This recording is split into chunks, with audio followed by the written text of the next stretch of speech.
do sunca? Neko mi je rekao, ako uspijem dobaciti kamen do sunca, da će mi se ostvariti sve želje. Ovo što sad vidiš, zapravo je bilo prije 8 minuta. Samo da uspijem prije nego što potone u more. Kad bi mogao baciti kamen tako daleko, tako strašno daleko koliko treba do sunca, on bi na sunce pao najranije tek sljedeće godine. Kako to misliš? Znaš li ti koliko je sunce uopće daleko? Koliko? Ako ti zanima, pođi sa mnom. Kamo? Do mog djeda koji živi na svjetioniku. Čekaj me, sunčice! Stvarno je daleko. Ideš? Idem!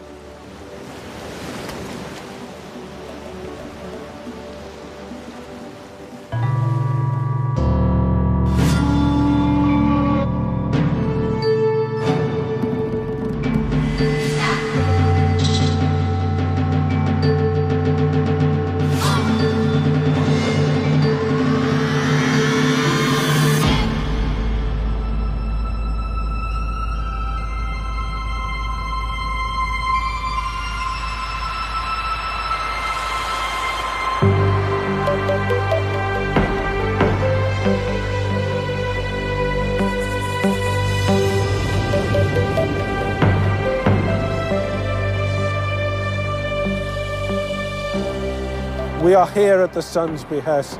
The earth shivers against the forces that the sun can unleash.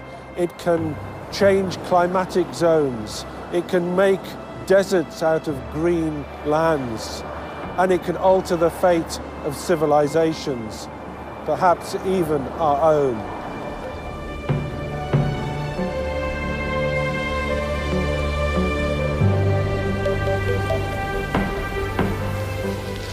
Naš planet, Zemlja, pružuje uvjete za život raznim biljnim i životinjskim vrstama. Čak i nama, ljudima. Znanost nam govori da je te uvjete podarilo sunce. Kad je čovjek postao čovjekom, teško je izračunati, ali sigurno jest da je to bilo davno. Ljudi su stvarali civilizacije, one su se razvijale, nazadovale, napredovale, uzdizale se i propadale. Zemlja se neprestano mijenja. Samo sunce ostaje isto i neprekidno se mijenja. Uz sve naše kreativne sposobnosti, umne i tehnološke mogućnosti, projekte, putovanja na druge planete i istraživanje svemira, život na Zemlji ne bi bio moguć bez sunca. A ljude je oduvijek zanimalo što je zapravo ta svakodnevna nebeska pojava koja zrači toplinu i svjetlost. The sun is a machine for turning matter into light. It's self-regulating, providing energy that is stable for billions of years. And it's happening in every corner of the cosmos. S jedne strane, kultovi sunca često su ga činili božanstvom, a s druge, promatranje znatiželja i njegove mijene proizveli su razne teorije. Znamo kako su razmišljali neki mudraci stare Grčke. S druge strane, Puk je vjerovao u ono što su mu govorili svećenici i mitotvorci. U to doba nije se bilo lako snaći ako ste bili obični smrtnik. Mitologija Grka bila je toliko raskošna i slojevita da je suživot bogova i ljudi bio isprepleten do te mjere da je bilo teško razdvojiti stvarnost i mit. Bog sunca, Helije, svakog je jutra izlazio iz svoje zlatne palače u zlatnoj koči koju su vukla 4 krilata konja i putovao preko nebeskog svoda. Apolonu, sinu vrhovnog boga Zeusa, prinosile su se žrtve, a njegove se proročice, Pitiju i Sibilu, s povjerenjem pitalo za proročanstva. U mitskoj ili stvarnoj sjevernoj zemlji Hiperboreji obitavao je prema grčkoj mitologiji Artemidin brat. On dolazi ovamo u svojim moćnim sunčevim kolima kako bi izbjegao Zeusove sržbi. Stjepan Đurinek, istraživač je i autor nekoliko knjiga o tajanstvenoj prošlosti ljudskog roda, ali i sadašnjosti. Zimu će provesti u drugima nepristupačnoj zemlji, vječitog sunca, plesa i radosti, sa stanovništvom oniže krasta koji u vječnom slavljenju svojih bogova žive u malenim nastambama od perja i voska. Zlatokosi mladić je bog sunca Apolon, koji će se sa svojim strelovitim sunčevim kolima tek u proljeće ponovo vratiti u Delfe. Apolon, bog sunca. U njegovo proročište u Delfima stari su Grci hrlili tražeći odgovore na pitanje što donosi budućnost. Osjećali su da budućnost čovjeka ovisi o suncu. Apolon je odmah nakon poroda od majke Lete u koči nošenoj labudovima otišao u Hiperboreju, sjevernu zemlju s one strane sjevernog vjetra, koja je krajnje nepristupačna morem i kopnom. U nju mogu pristupiti samo bogovi i njihovi miljenici. Apolona Hiperborejci osobito štuju i prinose mu divlje magarce kao žrtvu. On će ostati sa Hiperborejcima sve do onda dok ga pjesmom ne privukoše i ne pozvaše k sebi stanovnici Delfa. Mladi Apolon dolazi u Delfe tek u proljeće. On će ostati ovdje 9 mjeseci sa stanovnicima Delfa, a tada će se opet u jesen vratiti u Hiperboreju da bi sa pravednim i nadahnutim Hiperborejcima proveo zimu.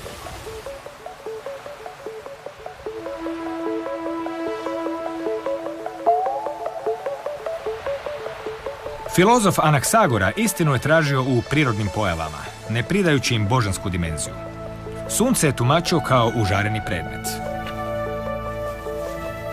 Jednom je čuo da je pokraj rijeke Aigos pao neobični predmet s neba, pa se sa svojim učenikom požurio da ga prouči. Radilo se o meteoritu veličine mlinskog kamena 467. godine prije Krista.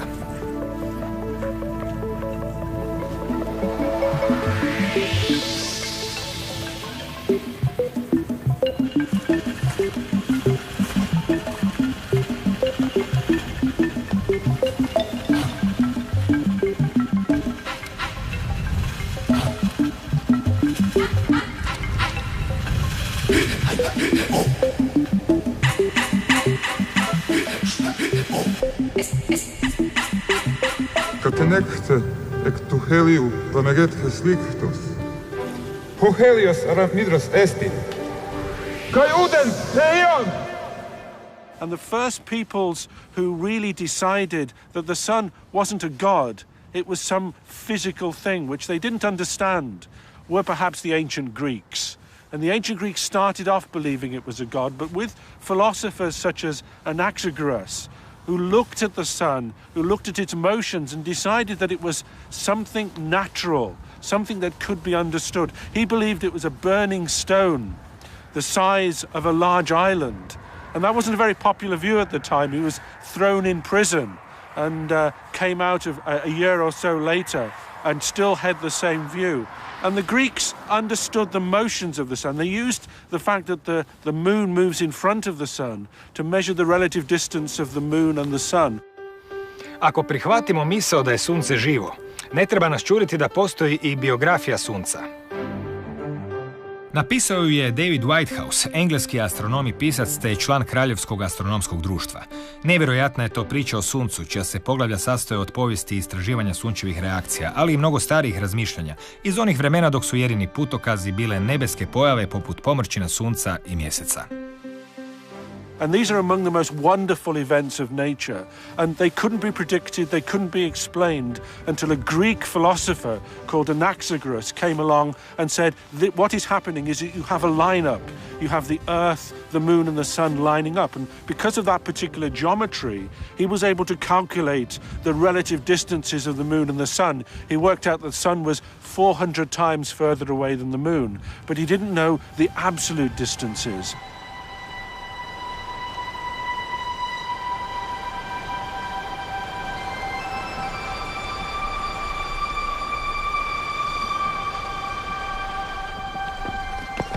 Djede, dobila sam prijatelja koji pokušava baciti kamen do sunca. Stvarno? I kako ti ide? Kako se zoveš? Silvestar. Djede, ne mogu se sjetiti, kolika je udaljenost između sunca i zemlje? Negdje oko 150 milijuna kilometara. Milijuna kilometara? Pa koliko se treba voziti do tamo? Pa brzinom svjetlosti oko 8 do 9 minuta. Meni se čini blizu. Reci ti meni, Silvestre, zašto se tebi sunce toliko zamjerilo da ga ideš gađat kamenom? Bez sunca nema ni mene ni tebe, nema života na zemlji. Znaš li ti da su postojali stari narodi koji su poštivali sunce kao božanstvo?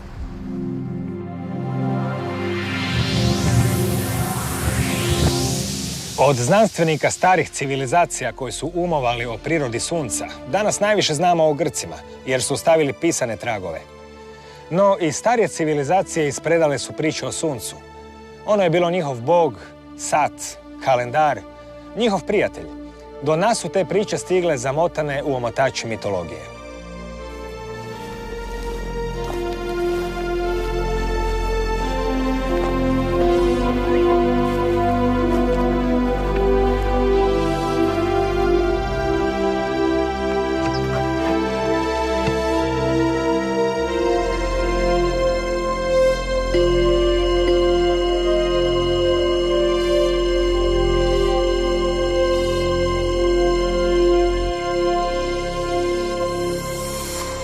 It was very important that the sun renewed its life every day. Otherwise, life on planet Earth would disappear. It would cease to exist. Acharya S. pseudonim je povjesničarke D.M. Murdoch, dobre poznavateljice starih jezika i autorice nekoliko knjiga koje se bave sunčevom mitologijom i njenim utjecajem na religije. Ancient man decided that along with the sun came life. So the sun became a symbol of life. It became eventually a symbol of eternal life because it kept coming back every day.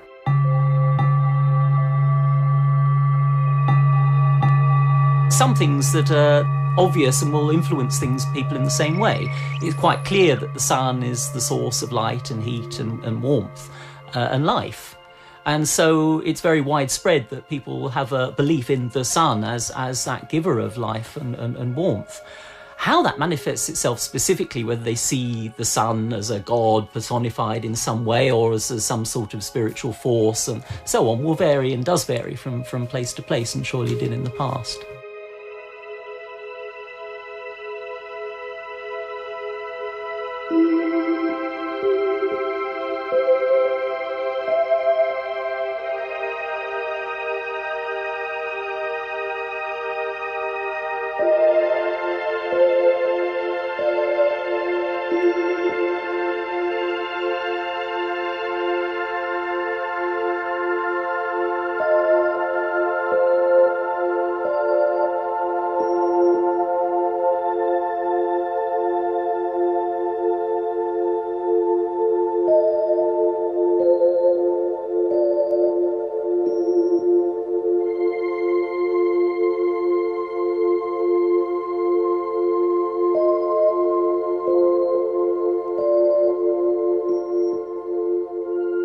In ancient Egypt, there was a number of birds. There was the falcon and the hawk, and these symbolize the sun because they fly very high and have a strong viewpoint from this high perspective.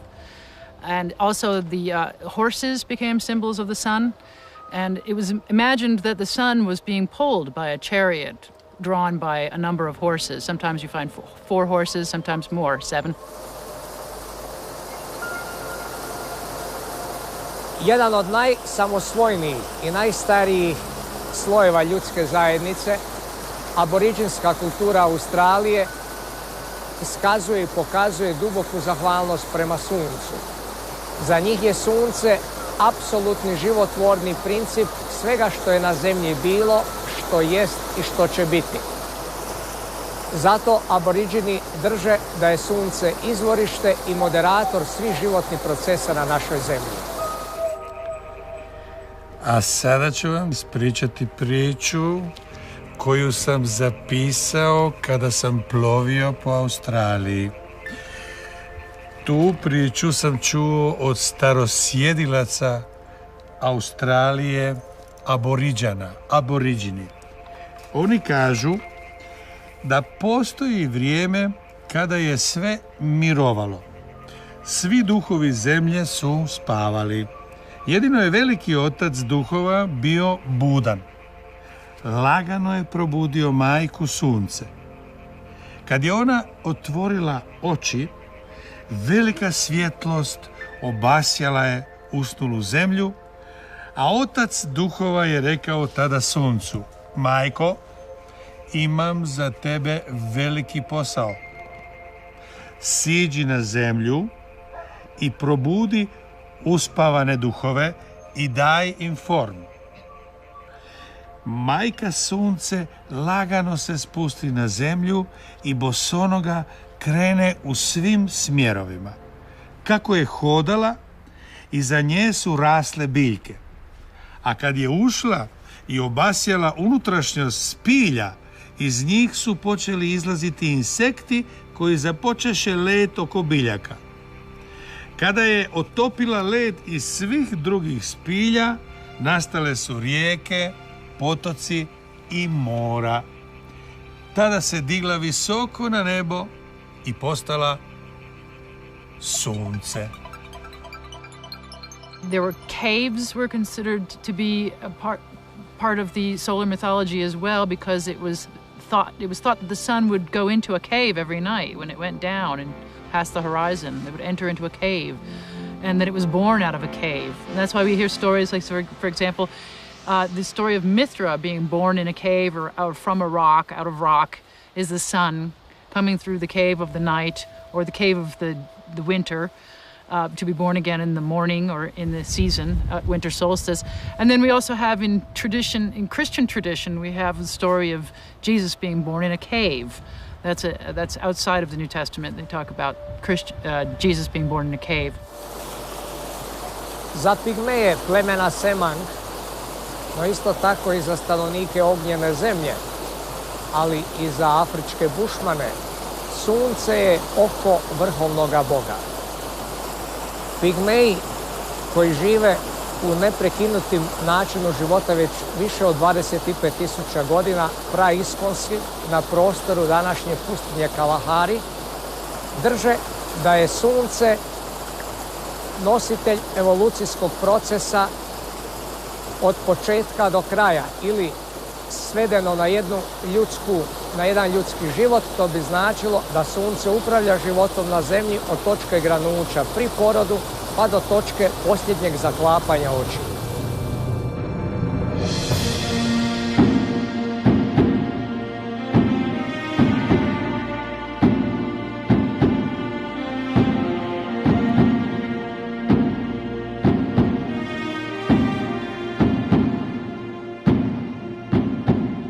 We also find sun wheels. The sun wheel is very popular all around the world. People made them out of stones, just basically a wheel, sometimes with a cross in it, the cross having to do with the equinoxes and the solstices. The sun wheels have been put into clothing.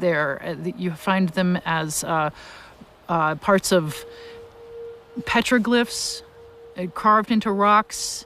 We find them drawn just about everywhere. They, of course, become parts of a cross, for example, with the Celtic cross. That would be a sun wheel. Kao i u svim starim indoeuropskim jezicima, i u keltskom jeziku je ime sunca dano u ženskom rodu. Kelti drže suncem u njihovoj mitološkoj interpretaciji svijetlim, oni kaže svijetao ili lag, a također koriste i za sunce ime lice sunca. Sunce je u keltskoj tradiciji pojam istinitog svjedoka, stoga i uobičajena formula za prisizanje na keltskom jeziku slobodno prevedena glasi: zakuni se ljudima Leinstera suncem, mjesecom i vodom.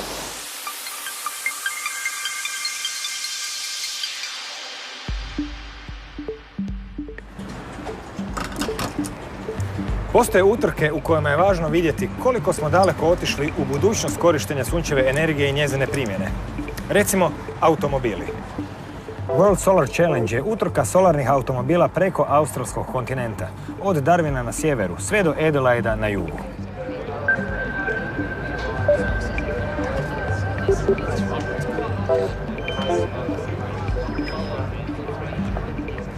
Tu, na jugu australskog kontinenta je završilo, a počelo je nekoliko dana ranije na sjeveru kontinenta. The race goes from Darwin to Adelaide, and the Aurora team has two main drivers, myself and another driver, and basically we alternate driving shifts. So in general, we run about maybe 300 to 400 kilometers a day for each driver. What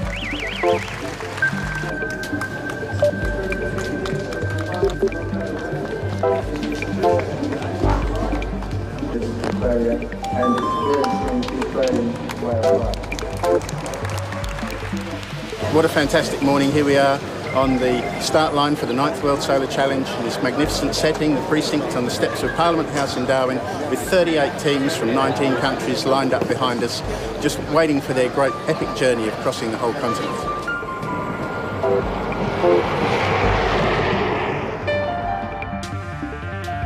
A u stvari pravi početak epskog putovanja bio je 3 desetljeća ranije, 1983. godine, kada su Hans Tolstrup i Larry Perkins, putujući od Pertha do Sidneya, postali prvi ljudi u povijesti koji su prešli jedan kontinent vozilom pokretanim isključivo sunčevom svjetlošću.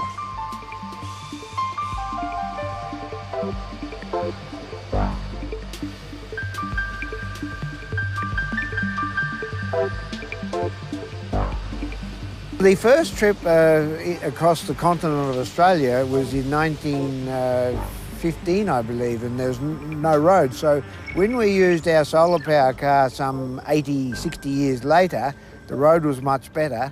And we did the time in very short time, I think 16 days, if I remember. And the gasoline-powered car in the 1920s would have been longer than that.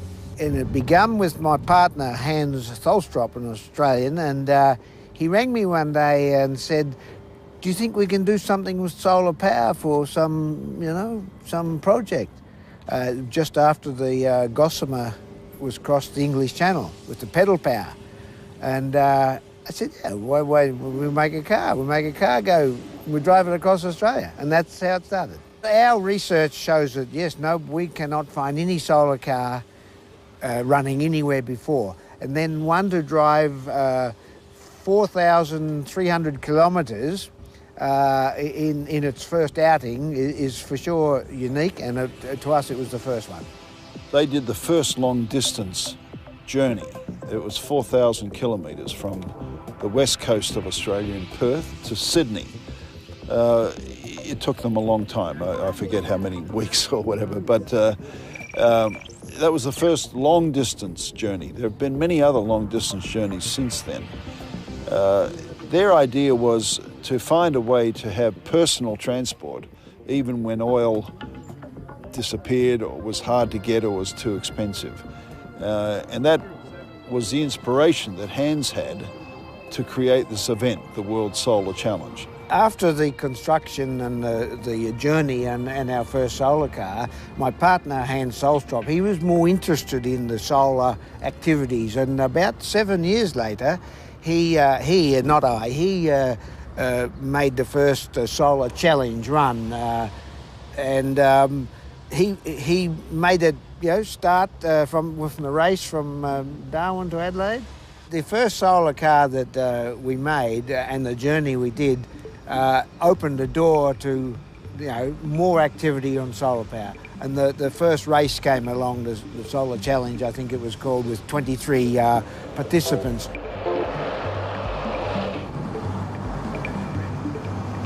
It's effectively the World Championship. It's the best internationally supported solar car race that exists.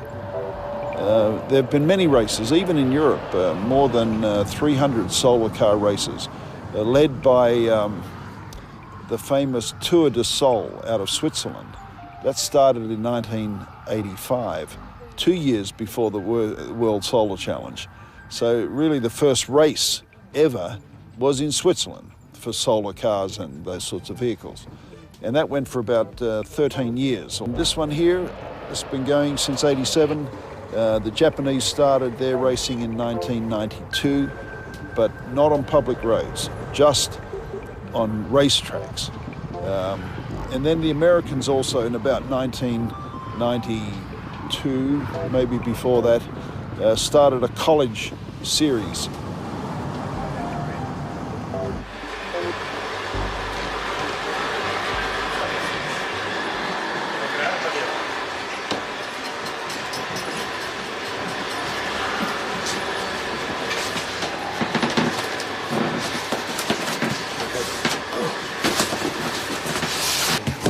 No, I'll just She must know which box.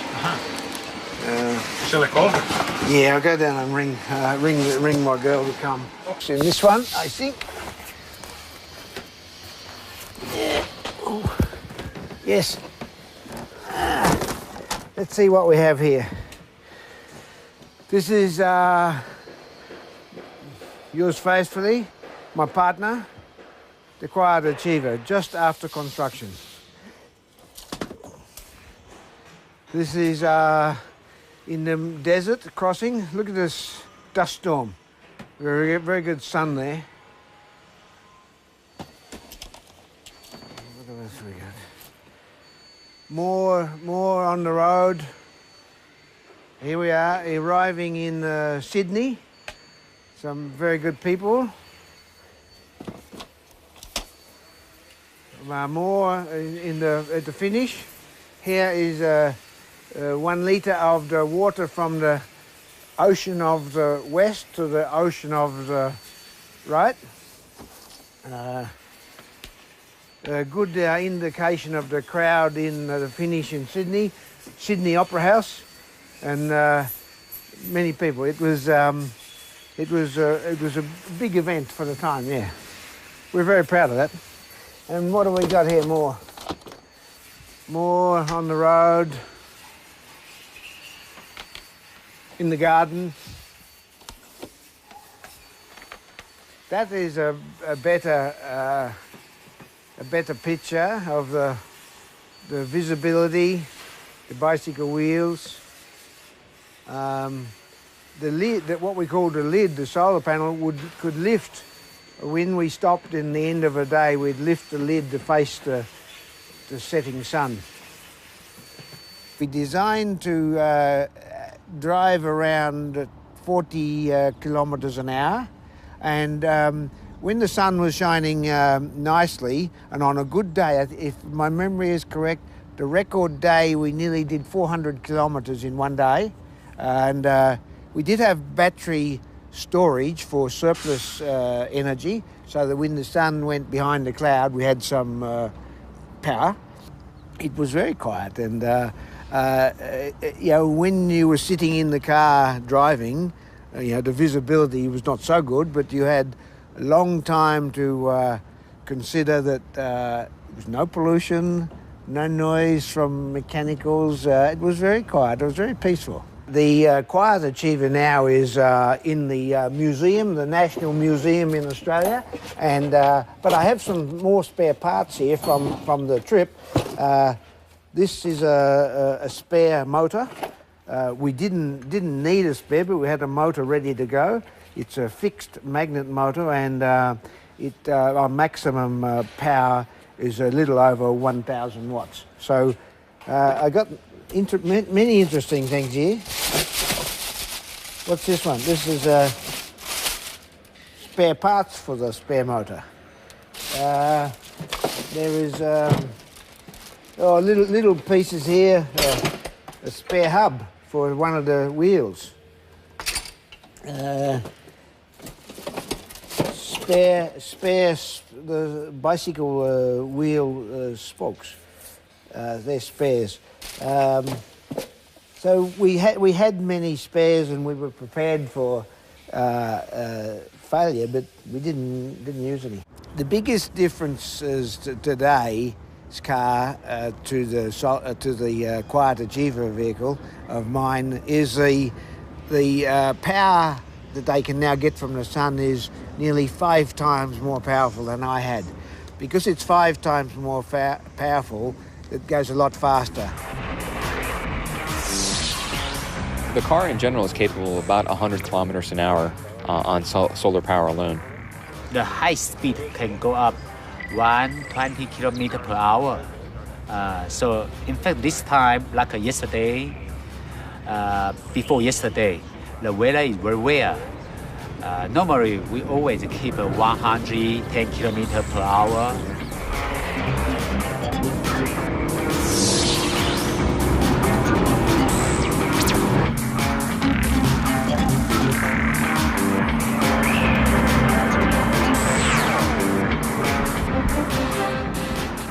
The energy consumption goes up exponentially with the speed. So when you drive half day with 50 Ks and the rest of the day with 100 Ks, you use much more energy than when you drive with 75 constantly over the whole day, because the air resistance gets much bigger when you drive faster. And that's why it's so important to forecast all the conditions and to forecast the energy. And that's why the aim is to just stay at one speed, and that's how you drive the car the most efficient.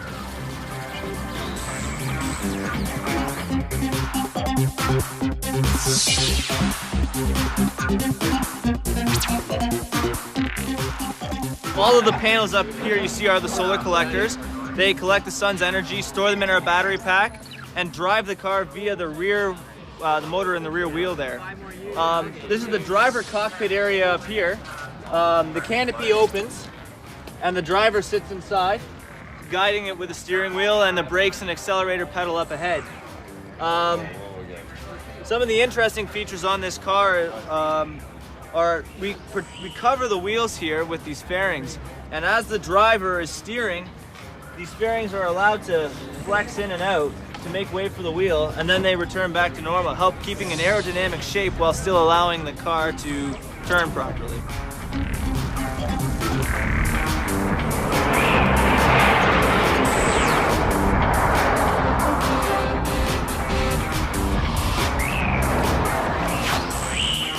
We've been working on this car for about 18 months. It took about 6 months of design and years of construction, and 1 year of construction, and then we shipped it to Australia starting mid-August. This attracts, first of all, these events are very difficult. Teams are usually amateurs, volunteers. They're building a car from scratch. They're prototypes, they're hand-built.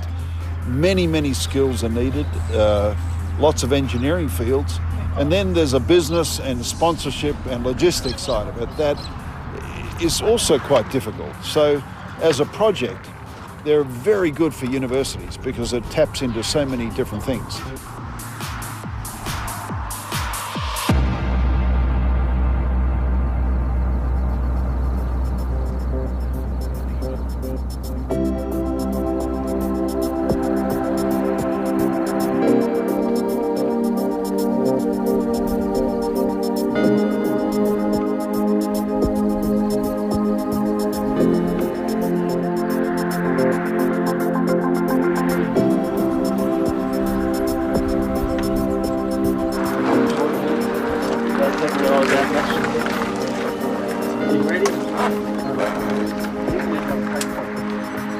People ask me, when can I buy a solar car?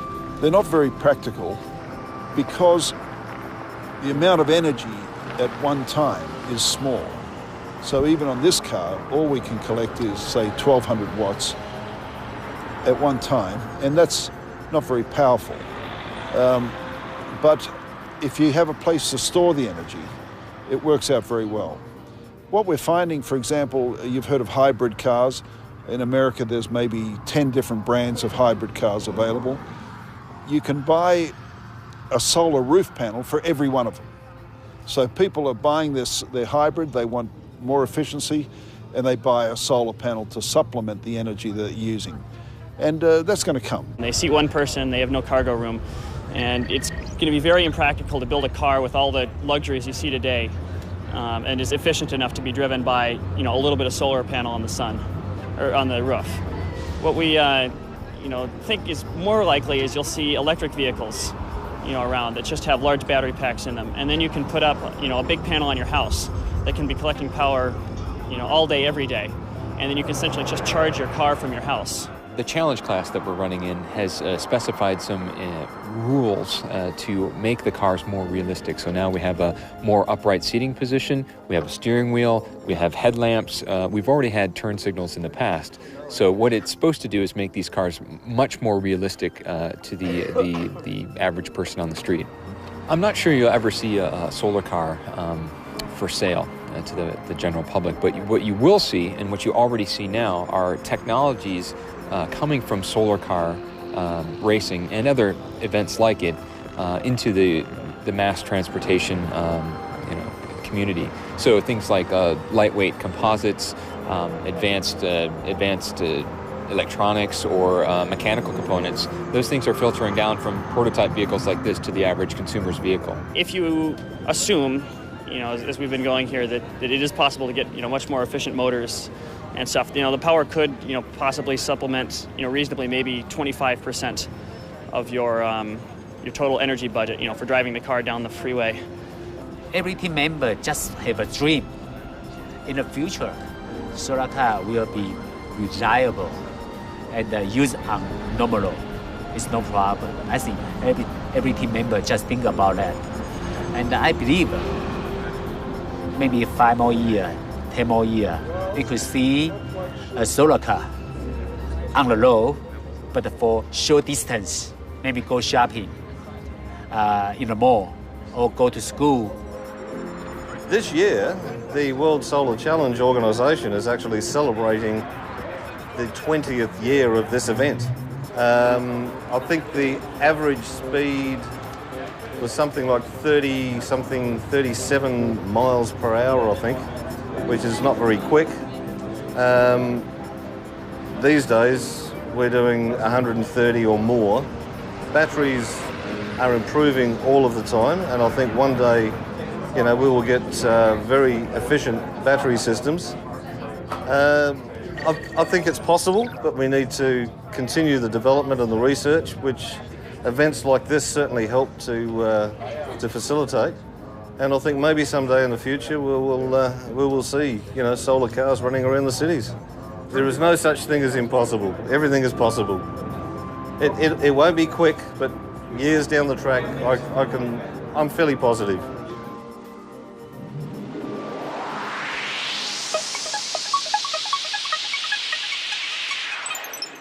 Nama je sunce najbliža zvijezda, a one druge zvijezde koje vidiš, to su isto sunca, samo su puno dalje, tako da su neke veće, neke manje, a neke su kao naša zvijezda. Naše sunce je žuti patuljak. Kakav patuljak? Žuti, zato što sjaje žutom svjetlošću. A zašto patuljak? Pa zato što ima puno većih zvijezde od sunca. Ogromnih. A i drugih su boja.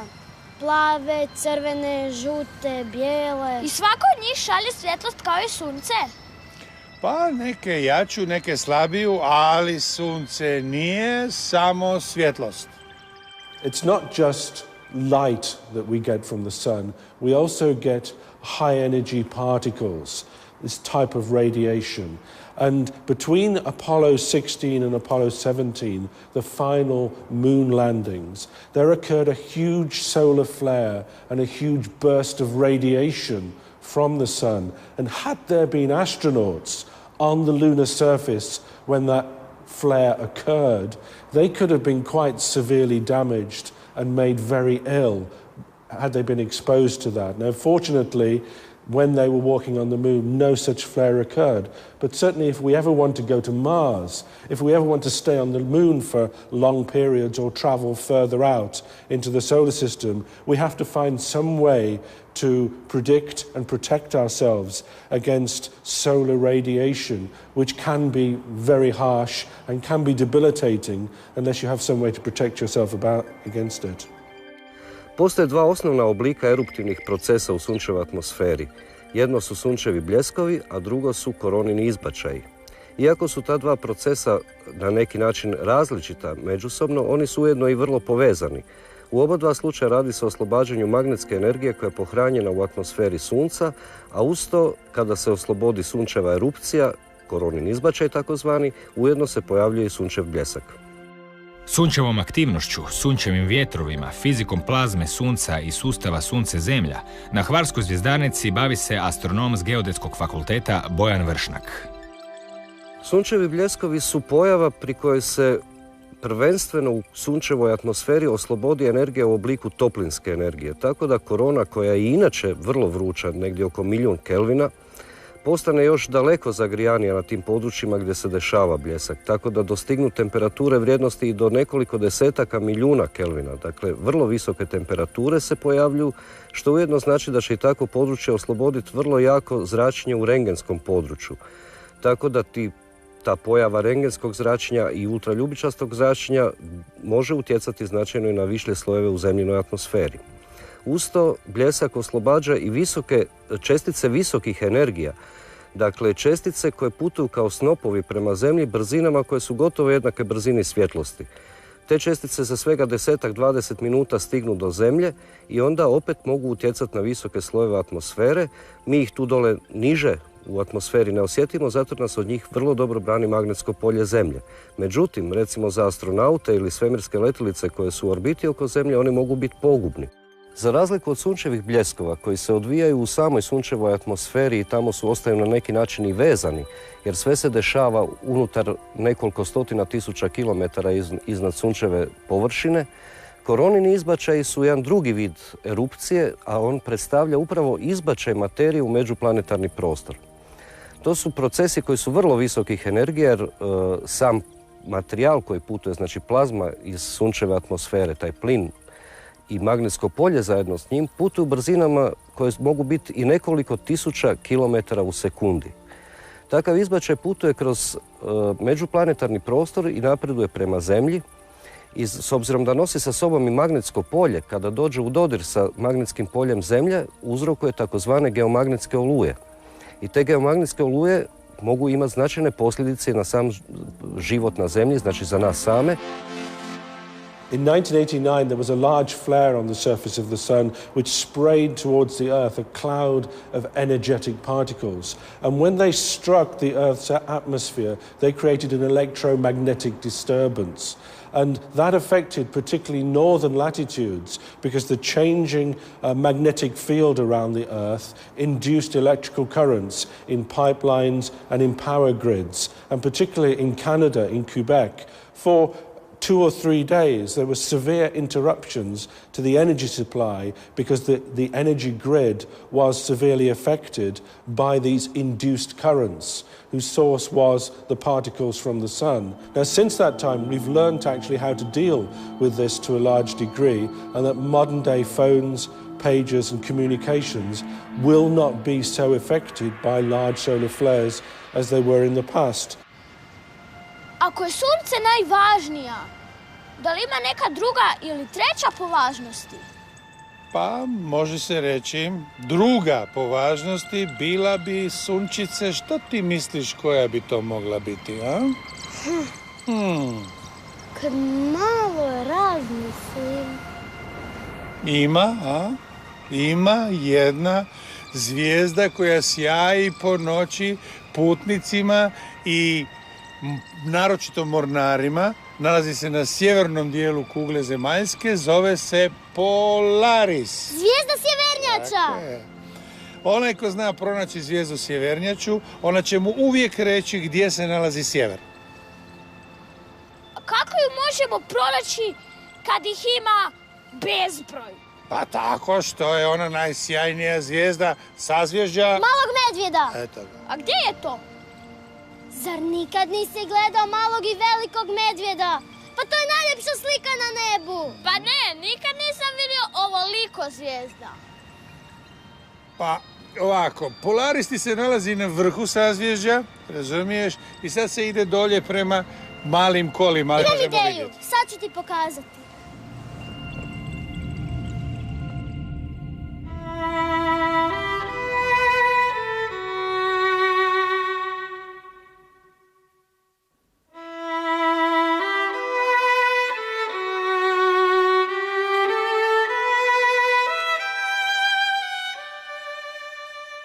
In the 17th century, when the sunspots disappeared for perhaps 60 or 70 years, it seems that Europe and possibly the world cooled slightly. There was a little ice age.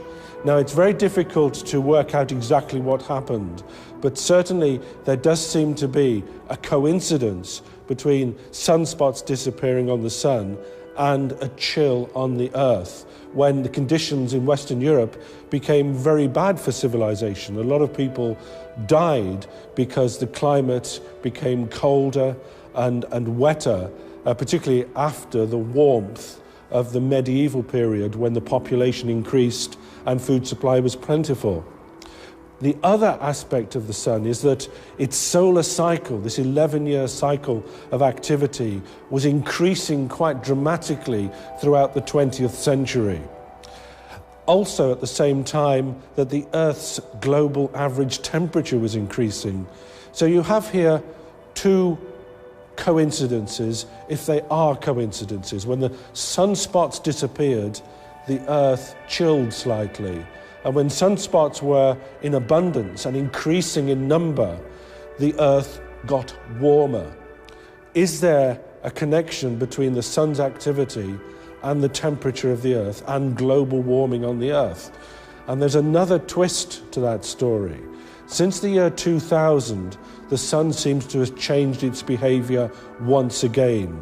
It's possibly going through the start of a period when it's not as active as it once was. And if you look at the global temperature of the planet, you find that that also changed round about the year 2000. It stopped getting warmer. If you look at the temperature of the Earth over the past few hundred years, you'll see that in the 17th century, it was colder than it is today. Then it got slightly warmer and dipped again in Victorian age. The Victorian period was much colder than it is now. They had a lot more severe winters, particularly in Europe, than we do at the moment. And starting in about 1890, the Earth's temperature gradually started to increase. And it's actually been increasing gradually for about the past 100 years. Although between the period of 1940 and 1980, it stayed roughly constant at about average. And since 1980, for 20 years, it increased in brightness. So you can see that over the whole of the 20th century, in general, the temperature of the Earth increased. And curiously, if you look at the sunspot activity, if you look at the strength of the solar activity measured by the number of sunspots and the strength of the solar cycle, you find that was also increasing quite dramatically over this period. And the big question is it a coincidence that when the sunspot cycle was getting stronger and stronger, the Earth's temperature was increasing at the same time?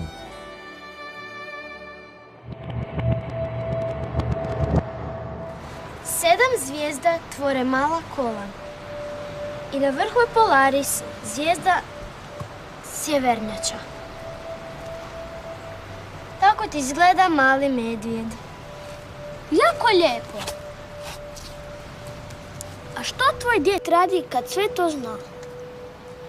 Pa sad se brine za svjetionik i proučava zvijezde.